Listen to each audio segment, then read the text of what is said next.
Assalamualaikum warahmatullahi wabarakatuh. Ketemu lagi dengan Rangemart, kantor konsultan Haki terdaftar resmi di DJKI. Kami memiliki kantor pusat di kota Jakarta Selatan dan memiliki kantor cabang di kota Padang. Rangemart. Baik, kita akan membahas pertanyaan yang masuk ke Rangemart.id dari salah satu akun yang bernama @ojanwi ya.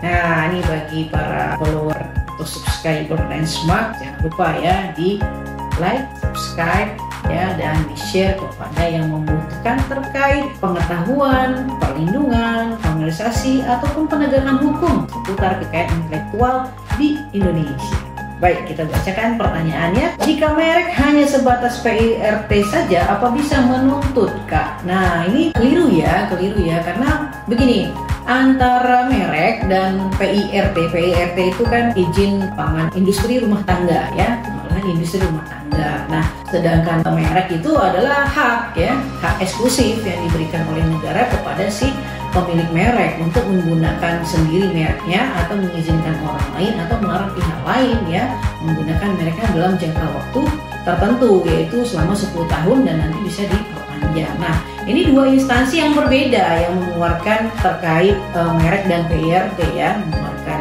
sertifikatnya ya, itu dua instansi yang berbeda. Kalau merek itu dikeluarkan oleh Direktorat Jenderal Kekayaan Intelektual di bawah Kementerian Hukum dan HAM ya, jadi DJKI yang akan memeriksa dan memutus apakah permohonan merek kita itu dikabulkan atau tidak. Kalau dikabulkan, tapi sertifikat merek untuk perlindungan 10 tahun. Kalau PIRT itu adalah izin pangan olahan industri rumah tangga yang dikeluarkan oleh Dinkes ya. Tujuannya adalah mengizinkan kepada si pemilik produk industri rumah tangga untuk mendistribusikan atau memperdagangkan produknya karena setelah melewati proses ya uji ya ataupun pengecekan ya, dan intinya produk itu aman dikonsumsi oleh masyarakat. Nah, itu yang dikatakan izin PIRT ya, yaitu yang mengeluarkan adalah Dinkes. Jadi Dinkes mengeluarkan sertifikat PIRT bahwa produk itu aman untuk dikonsumsi oleh masyarakat begitu. Jadi berbeda, dua instansi yang berbeda. Nah, jadi kalau misalnya pertanyaan jika merek hanya sebatas PIRT saja apakah bisa menuntut? Ya, jawabannya ya ini dua yang berbeda ya. Kalau merek kita menuntutnya berdasarkan apa? Bukti kepemilikan sertifikat merek.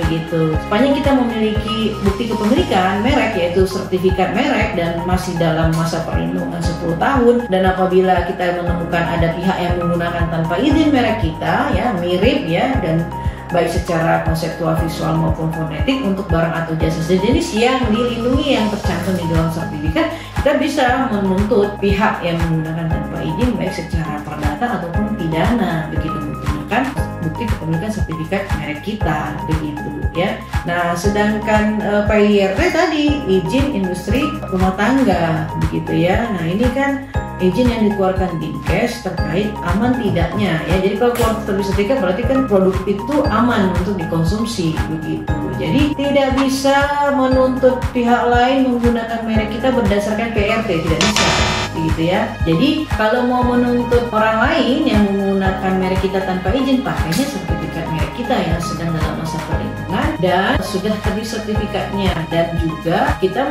hanya bisa menuntut apabila merek kita itu digunakan tanpa izin ya oleh pihak lain untuk barang atau jasa sejenis yang tercantum di dalam sertifikat merek kita. Jadi ada batasan juga dalam menuntutnya. Jadi dasarnya sertifikat merek. Jadi tidak bisa menuntut orang lain yang menggunakan merek kita menggunakan PIRT, nggak bisa.